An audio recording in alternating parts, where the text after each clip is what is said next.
నమస్తే, welcome to editor analysis. మళ్ళీ చర్చల్లోకి సుగాలి ప్రీతి case. ప్రీతి హత్య జరిగి 9 ఏళ్లు గడుస్తున్న దక్కని న్యాయం. మరి ఈ విషయంలో రాజకీయ పార్టీల మధ్య వాగ్వాదం. కానీ ఇప్పటి వరకు ఎవ్వరూ న్యాయం చేయలేదు. అసలు ఎందుకు న్యాయ ప్రక్రియ లేట్ అవుతుంది? 2017లో సుగాలి ప్రీతి దారుణ హత్య. దాదాపు 9 ఏళ్ల నుంచి సుగాలి ప్రీతి తల్లిదండ్రుల పోరాటం. జగన్ హయాంలో దోషులు ఎవరో తేల్చలేకపోయారు. కూటమి వచ్చి 2 ఏళ్ళు అవుతున్నా తేలలేదు. మరి ప్రభుత్వాలు మారినా ప్రీతి కుటుంబానికి న్యాయం జరగలేదు. 9 ఏళ్ళైనా నిందితులకు శిక్ష పడలేదు. మరి విచారణ నెమ్మదిగా సాగుతుందని కుటుంబ ఆరోపణ. మాకు న్యాయం కావాలి అంటున్న తల్లిదండ్రులు. తాజాగా జగన్ కలిసిన సుగాలి ప్రీతి తల్లిదండ్రులు న్యాయ సహాయం చేస్తామని హామీ ఇచ్చిన జగన్. మరి పవన్ కళ్యాణ్ను విమర్శించిన సుగాలి పార్వతి.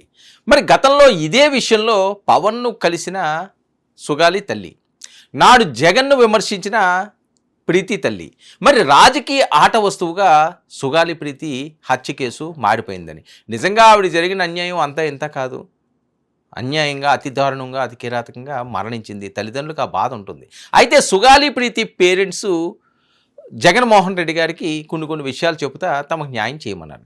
న్యాయ సహాయం అందిస్తామని జగన్మోహన్ రెడ్డి గారు కూడా హామీ ఇచ్చారు. అయితే లీగల్ టీం అండగా ఉంటుందని ఆయన భరోసా ఇవ్వడం, మీకు ఖచ్చితంగా న్యాయం జరుగుతుంది, నేను చూసుకుంటాను అని చెప్పడమే కాకుండా పవన్ లాగా మాట ఇచ్చి మర్చిపోమని జగన్ అన్నారని ప్రీతి పేరెంట్స్ చెప్తున్నాడు. పవన్ కళ్యాణ్ గారు దాని మీద చాలా మాటలు మాట్లాడారు, చాలా రకంగా ఆయన ప్రసంగాలు చేశారు, చాలాసార్లు ఆ సందర్భాన్ని తీసుకొచ్చారు.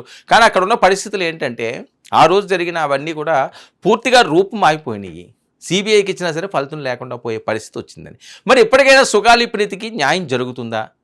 దోషులకు శిక్ష పడే పరిస్థితి ఉంటుందా? మరి సుగాలి ప్రీతి కేసు ఇప్పుడు పొలిటికల్ ఇష్యూలా మారబోతుందా? చాలా ప్రశ్నలు ఉన్నాయి. వైసీపీ మళ్ళీ లబ్ధి పొందాలనుకుంటూ ఈ ప్రచారం చేస్తున్నదని టీడీపీ వాళ్ళు ఫైర్ అవుతుంటారు.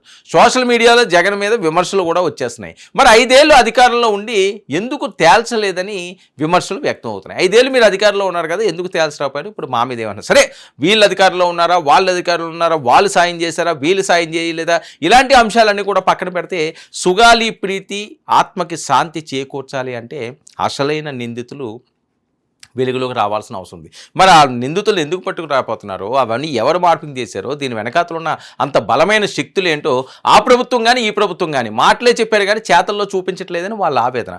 ఆ తల్లిదండ్రులు ఎంత కడుపు కోత అనిపిస్తున్నారండి ఇన్ని సంవత్సరాలు పెట్టి. పగవాడికి కూడా ఇలాంటి శిక్ష రాకూడదు. ఎందుకంటే చేతుల మీద పెంచుకున్న ఆ చిన్నారి అంత అన్యాయంగా, అంత కిరాతకంగా చనిపోయింది అంటే ఆ చనిపోయిన పరిస్థితి కూడా ఏంటి? ఏ యాక్సిడెంట్లోనే దేంట్లో పట్టుకుంటే ఓకే, మన రాత బాగోలేదు, మన టైం బాగోలేదు ఏదో అనుకుంటాం. కానీ ఇది అలా కాదు కదా.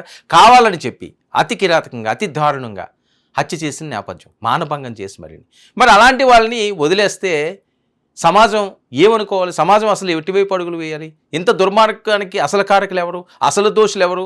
ఎందుకు అవన్నీ కూడా రూపుమాపేశారు? దాని వెనకాతలో ఉన్న హ్యాండ్స్ ఏంటి? ఇవన్నీ ఖచ్చితంగా సుగాలి ప్రీతి కోసమని కాదు, సమాజానికి చెప్పాల్సిన బాధ్యత అధికారులకు ఉంది. ఏ ప్రభుత్వం ఉంటే ఆ ప్రభుత్వానికి ఉంది. ఆ ప్రభుత్వం లేదని ఈ ప్రభుత్వం, ఈ ప్రభుత్వం అన్నదని వాళ్ళ మీద వీళ్ళ మీద వేసుకుంటుంటే పరిస్థితి కాదు. ఎందుకంటే ఆ కుటుంబానికి అన్యాయం జరిగింది. న్యాయం చేసే విధంగా అడుగులు వేయాలి. నిజంగా సుగాలి ప్రీతి హంతకులు ఎవరు ఖచ్చితంగా బయట పెట్టాల్సిన అవసరం ఉంది. మరి ఆ రకంగా అడుగులు వేస్తారా?